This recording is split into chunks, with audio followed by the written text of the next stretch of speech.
1962 के युद्ध पर बोले राजनाथ सिंह, पंडित नेहरू की आलोचना नहीं कर सकता, नीति गलत हो सकती है, नियत नहीं। केंद्रीय रक्षा मंत्री राजनाथ सिंह आज कारगिल विजय दिवस से पहले जम्मू पहुंचे थे। इस मौके पर उन्होंने उन जवानों की शहादत को याद किया जिन्होंने 1999 के युद्ध में अपनी जान दे दी थी। 1962 के युद्ध की बात करते हुए राजनाथ सिंह ने कहा कि 1962 में चीन ने लद्दाख में हमारी जमीन पर कब्जा कर लिया। उस वक्त पंडित जवाहरलाल नेहरू प्रधानमंत्री थे, उनकी नियत पर सवाल नहीं उठाया जा सकता। किसी प्रधानमंत्री की नियत में खोट नहीं हो सकता, लेकिन ये बात नीतियों पर नहीं लागू होती है। हालांकि अब भारत दुनिया के ताकतवर देशों में से एक है। लेकिन भारत मगर चीन ने लद्दाख में कई ऐसी गतिविधियां की 1962 की, अब मैं आपको याद दिलाना चाहता हूं, जिससे यह साफ हो गया था कि चीन के इरादे नेक नहीं हैं। और उसमें पंडित जवाहरलाल नेहरू हमारे भारत के प्रधानमंत्री थे। बहुत सारे लोग पंडित जवाहरलाल नेहरू की आलोचना करते हैं।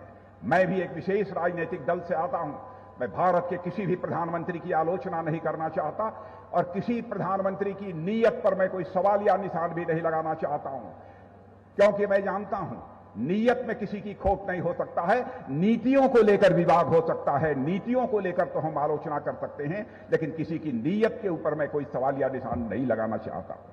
लेकिन 1962 में हम लोगों को जो खामियाजा भुगतना पड़ा है, उससे आप सभी अच्छी तरह परिचित हैं और उसकी भरपाई मैं मानता हूं आज तक नहीं हो पाई है।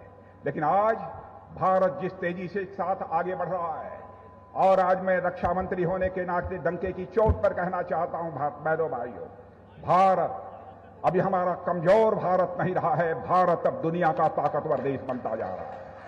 भारत अब दुनिया का ताकतवर देश बन जाता जा रहा है।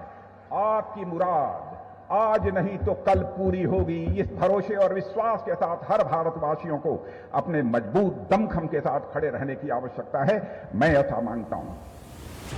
छपरा में पटाखा फैक्ट्री में हुआ ब्लास्ट, 6 की मौत और कई लोग घायल।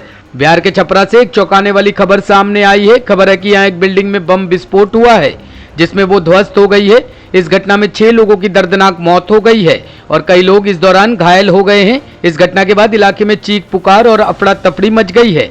मिली जानकारी के अनुसार यह घटना छपरा के खैरा थाना क्षेत्र के खुदाई चक्की है। धमाका इतना तेज था कि पूरा इलाका दहल गया, पूरा घर ध्वस्त हो गया और घर की छतें और दीवार कई मीटर दूर तक उछलकर मलबे में तब्दील हो गई। बताया जा रहा है इस घटना में 6 लोगों की मौत हो गई है और इमारत के मलबे में कई लोगों के दबे होने की भी आशंका है। कि यहाँ पर जो खैरा थाना अंतर्गत खुदाई बाग ये जगह है और यहाँ पर जो घर था एक, उसमें जो परिवार था उसके द्वारा बताया गया कि आगे में वो साइकिल का दुकान और रेडीमेड का दुकान करता था और पीछे जो है पटाखा भी बनाता था और बेचता था।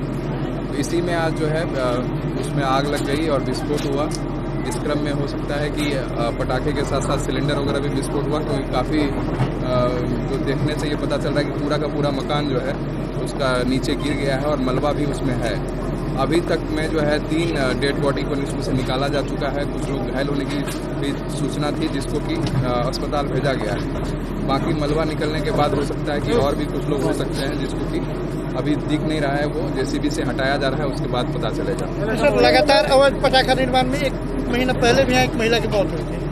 1 महीना पहले तो ऐसी कोई मौत की हमें सूचना नहीं प्राप्त हुई थी। क्या लग रहा है कि ये पटाखा इतना शक्तिशाली विस्फोट कैसे हो, पूरा बिल्डिंग उड़ गई है? क्या पटाखा है या कुछ और है? इसके लिए हम लोग फॉरेंसिक की टीम भी बुला रहे हैं और बम डिस्पोजल स्क्वाड की भी टीम को बुला रहे हैं और पूरे चीज़ को हटाने के बाद पता चलेगा कि वहाँ से जो प्रदर्शन हमें मिलेंगे उससे स्पष्ट हो पाएगा कि ये पटाखा जो है वो फैक्ट्री में किस प्रकार से आग लगने की घटना हुई है और उसमें किस तरह के तत्व पाएगा।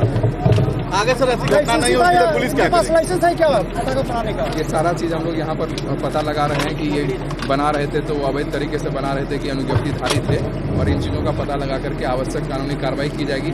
साथ ही साथ पूरे जिले में भी जो है जहाँ भी इस तरह की चीज़ है जो अवैध तरीके से बन रहे हैं, उनके बारे में भी आसूचना संकलन करके ऐसे जगहों पर छापेमारी करके उसको बंद भी कराया जाएगा और उनके विरुद्ध विधिक कार्रवाई भी की जाएगी। Thank you. Bureau report, team तफ्तीश न्यूज।